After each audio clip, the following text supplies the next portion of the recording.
Hey, welcome to another Battle Ram blog quick facts video. This is Adam for Battle Ram blog. Today we'll be talking about the Battle Ram. Alright, quick fact number 1. Mark Taylor tried to design vehicles for the line at first. So, in the beginning, Mark was really responsible for the design of all of the toys in the initial launch of the Masters of the Universe line. So, the Heroic Warriors, the Evil Warriors, the Beast, the vehicles, the playset, everything. One of his first designs is this early chariot design, initially unlabeled, unnamed as far as we know. Recently he was asked to give it a name before he passed. The name he came up with was Thunder 3. So this vehicle, it's kind of an archaic looking chariot. It's got a ram head on front. It's very, very different from what vehicles would end up looking like in the actual Masters of the Universe line. The He-Man on this vehicle, by the way, my contention is this is probably something that predates even the first He-Man trio prototypes. I say that because he doesn't yet have the Templar cross on his chest. It's some kind of X design instead, and he's holding that same design on a flag that he's carrying. So I think this is probably even before that the prototype that was sculpted by Roger Sweet based on Mark's design. This is an earlier incarnation. That's my analysis. So anyway, Thunder 3, very interesting little vehicle. It actually was going to appear in the first mini-comic. So if you see this piece of artwork by Alfredo Alcala, you can see this black and white image where Man-at-Arms is driving the Thunder 3 on his way to meet He-Man. This would have been done sometime prior to April 1981, most likely. I say that because this was replaced by some designs by Ted Mayer. We'll get into those in a minute, but he didn't start working on those until April 1981, so therefore this probably dates to prior to that date. This particular piece of artwork comes from the Power of Grayskull documentary. Another Mark Taylor design is this battle catapult that he created. Interesting looking vehicle, has an action feature where you push down on the lever and basically throws this kind of bomb from the other end of it. So this is something that Mark came up with, and again, this is another Mark Taylor vehicle that was going to end up in the mini comics. Another from the Power of Grayskull documentary, another early version of the drawings from Alfredo Alcala. Again, pre-April 1981, Battle Catapult appears in this cave where the sorceress is showing He-Man all of the weapons and armor and vehicles that she's going to be gifting him with. Quick fact number 2. Mark asked Ted Mayer to handle vehicle designs for the line. So Ted was more of an engineer. He was less of a comic book guy than Mark. Mark didn't feel like he was really up to the task of handling the vehicle designs for the line, so he passed it off to Ted. Ted was really inspired in his work. First of all, I'll say his vehicle designs look a little bit more of a mix between primitive and futuristic rather than the more primitive looking designs from Mark. So we'll look at the first one, this very early, I'll say version 1 Battle Ram design by Ted Mayer. There's some things in common with the final Battle Ram and some differences. There's no figurehead on the front. It's got some treads on the back. The missile launch feature is different. It's more of a hollow missile over a sleeve that you'd launch from the back. But definitely some of the idea is there. The seat there, that's a sports car influence. Ted's influence is basically a mix of sports cars and military aircraft. Definitely some Star Wars influence. Ted worked on the first Star Wars movie as a designer. So Ted kept developing the design. Here you can see the version 2 Battle Ram. some of the final elements are starting to take shape here. You can see there's the griffin figurehead now appearing on the front. It still does have the treads in the back, so a total of 6 wheels, 4 of them with treads. But it's looking more like a battle ram. It's got another idea for a launcher. The sort of we'll talk about that. But missile firing in the back. The front, you can see on this one, the front is detachable, which would be a feature of the final battle ram. Closer look at this one, you can see the handle launcher, where you'd sort of pull that back to launch the missile. One other thing I'll note, the bird design on the side of the vehicle, that's taken from Mark's earlier design. So basically the colors would be ported over to the battle ram, and then early on some of the stickers that Mark came up with, although those would be changed later. Here's a look at the front of the vehicle on the version 2 battle ram. You can see in this version you can see the 2 back wheels there. Ted says that there would have been a front single wheel underneath of the nose of the vehicle to allow it to sort of drive around. Those wheels, however, were cut for costs. Basically, they wanted to save us money, so cut the wheels off of there, and that would go to inform how the front half of the battle ram would be envisioned. No longer as a land vehicle, kind of as more of a hovering or a flying vehicle, which I'll talk about momentarily. Another aspect of the concept art, you can see it's got the Tony Guerrero He-Man prototype driving it. Just an interesting observation. This version, he did draw boots on it, which we've never seen on that Tony Guerrero prototype. So he thinks that the version he was working off of must have had boots. We just haven't seen it. Alright, version 3 battle ram by Ted Mayer. This one, it's got the only 4 wheels this time. It doesn't have any tank treads. You can see the wheels have been removed from the front sky sled section of it. Looking a lot more familiar.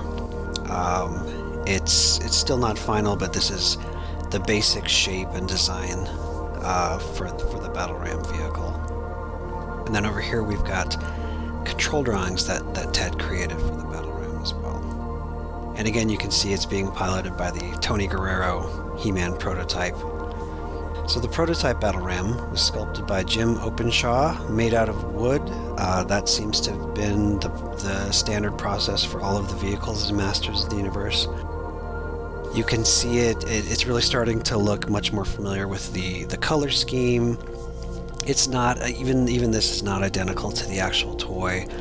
The guns are much more pronounced on it. The stickers are different. The stickers would be changed later. On the back there, the very end of the vehicle, there aren't those handles that would be added later that a figure could hold onto in the back. A few other kind of minor differences there too. Here's another view from the other side. You can see it's very highly detailed. The actual final toy wasn't quite this detailed, of course. One other thing to note is the missile here is not final. It's unpainted. There isn't a design on the face of it, so that would be changed later. Another thing to note: the early artwork, like on the box art that we'll see later, the backs of the Alfredo Alcala mini comics, they would be drawing from this prototype version of the battle ram, not from the final toy, because the final toy wouldn't have been ready yet when the artwork was made. Here's another view of the prototype. You can see the front half and the back half are separated.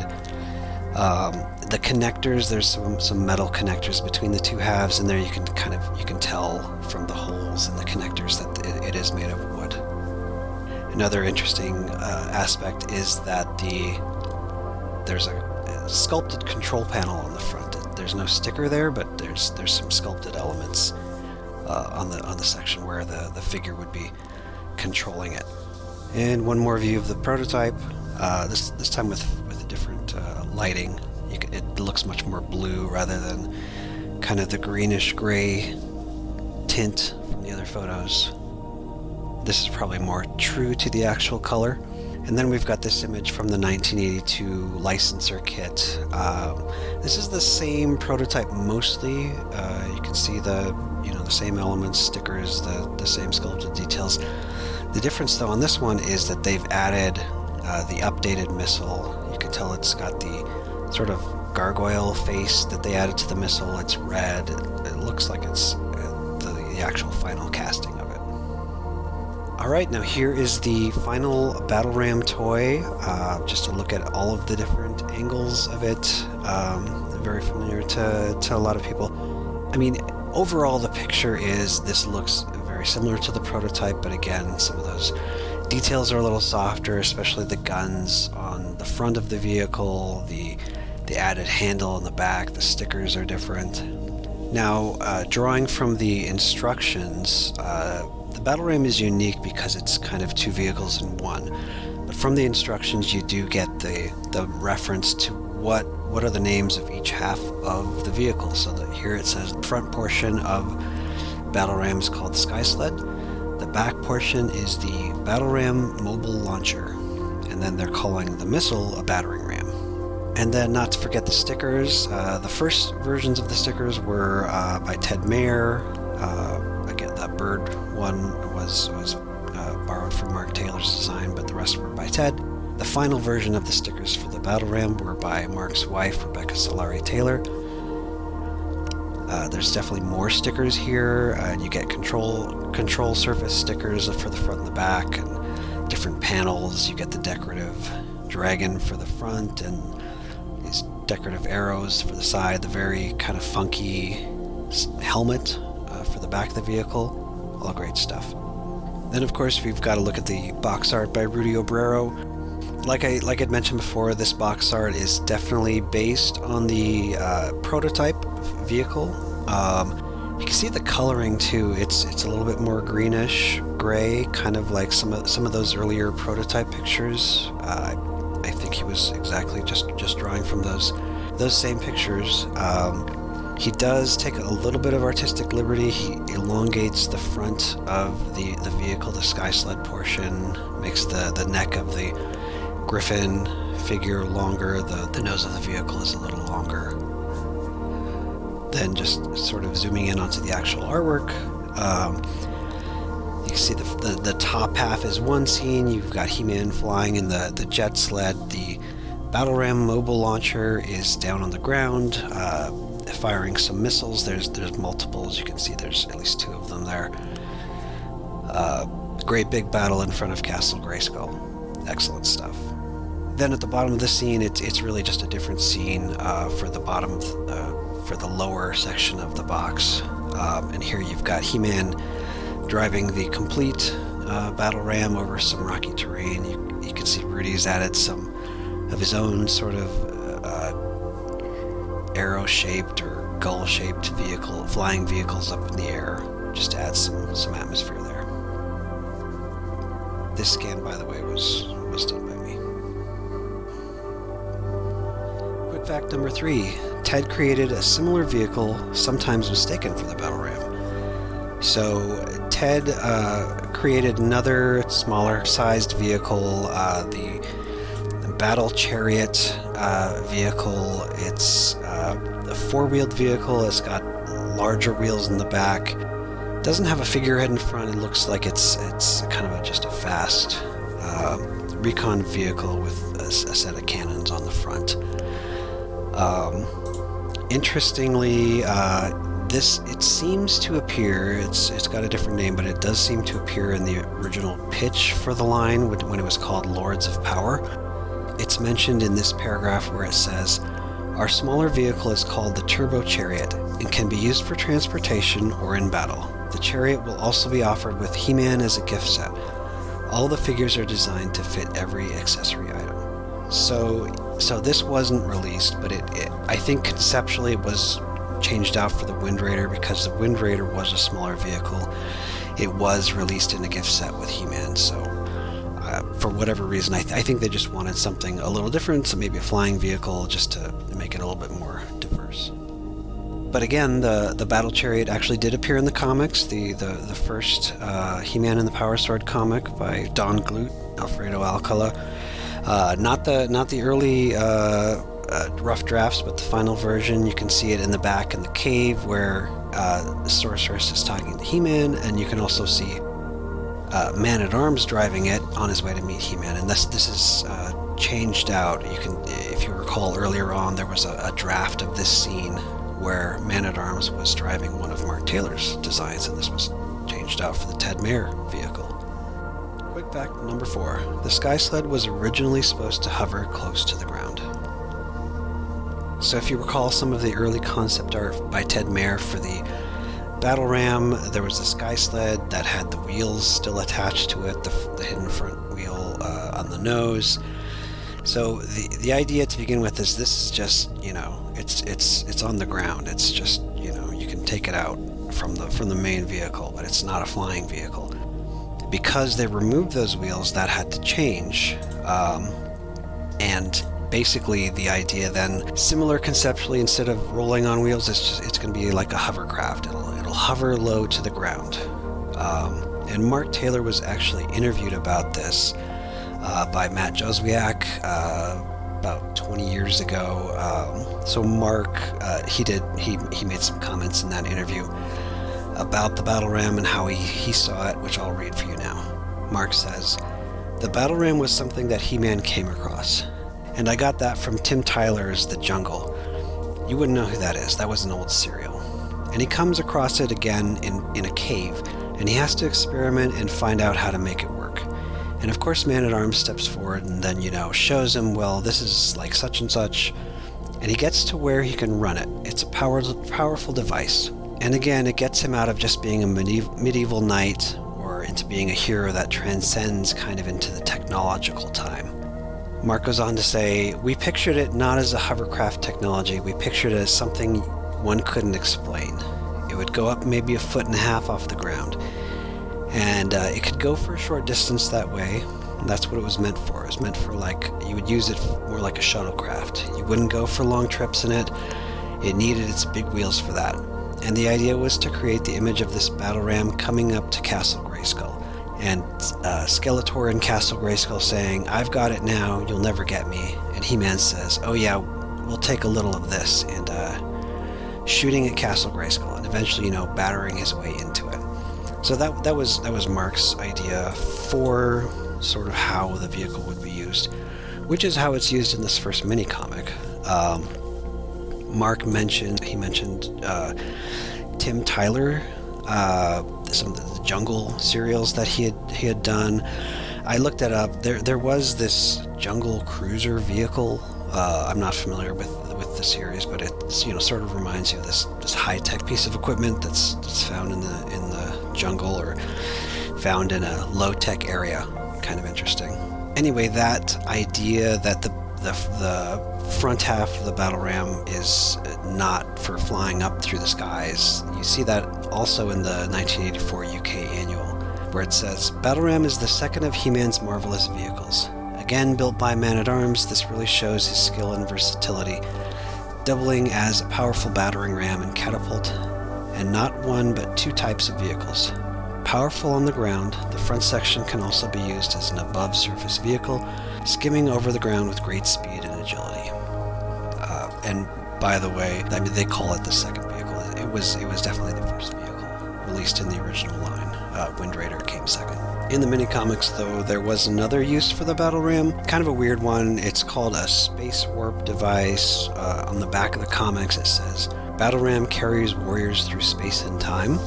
So, and in the panel on the left, you can see He-Man uses it to teleport over to Castle Grayskull. I assume this was a detail probably made up by Don Glut. Definitely didn't come from Mark or Ted. This didn't get used later on. It was not used for teleporting in other stories. It was really just a flying vehicle.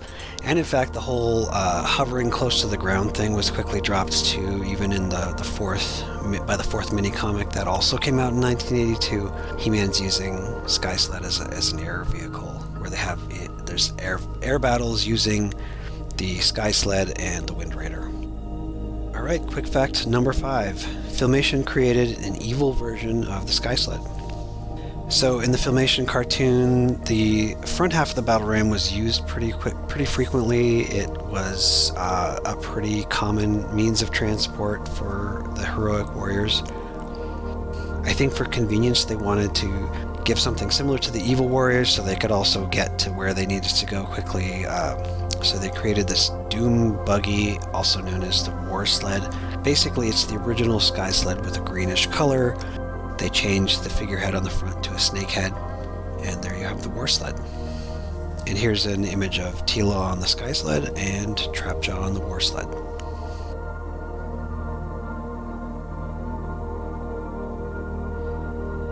Alright, and that's it for quick facts about the battle ram. Hope you've enjoyed it. Now, as I always do, taking a look at some of the iconic versions of the vehicle, and let me know which one of these is your favorite. We've got one of the concepts by Ted Mayer, the prototype. I'll say the prototype version is my personal favorite. Then there's the actual vintage toy. There's the box art, which, like I said, is basically a version of the prototype. There's the Filmation version, the Motu Classics version that came out about 10 years or so ago.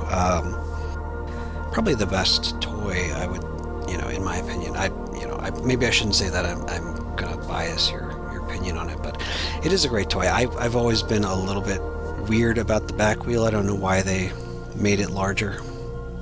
It might be that they thought that the battle chariot that appears in the mini comics was some kind of prototype for battle ram. It wasn't, but maybe that was their reasoning. And then finally, the Motu Origins Sky Sled that came with Prince Adam, a vehicle that still doesn't have its back half. Hopefully Origins fans will get the complete vehicle eventually. And then there's the Mondo Sky Sled that's coming out shortly. I really doubt that'll get the full battle ram treatment, but it is an impressive looking vehicle regardless. As always, thanks for watching. If you enjoyed this video, be sure to like and subscribe. If you'd like to support what I do, there's a link to my Patreon in the description. Thank you to all my Patreon supporters who are listed by name here at the end of the video. Keep on battle ramming and good journey.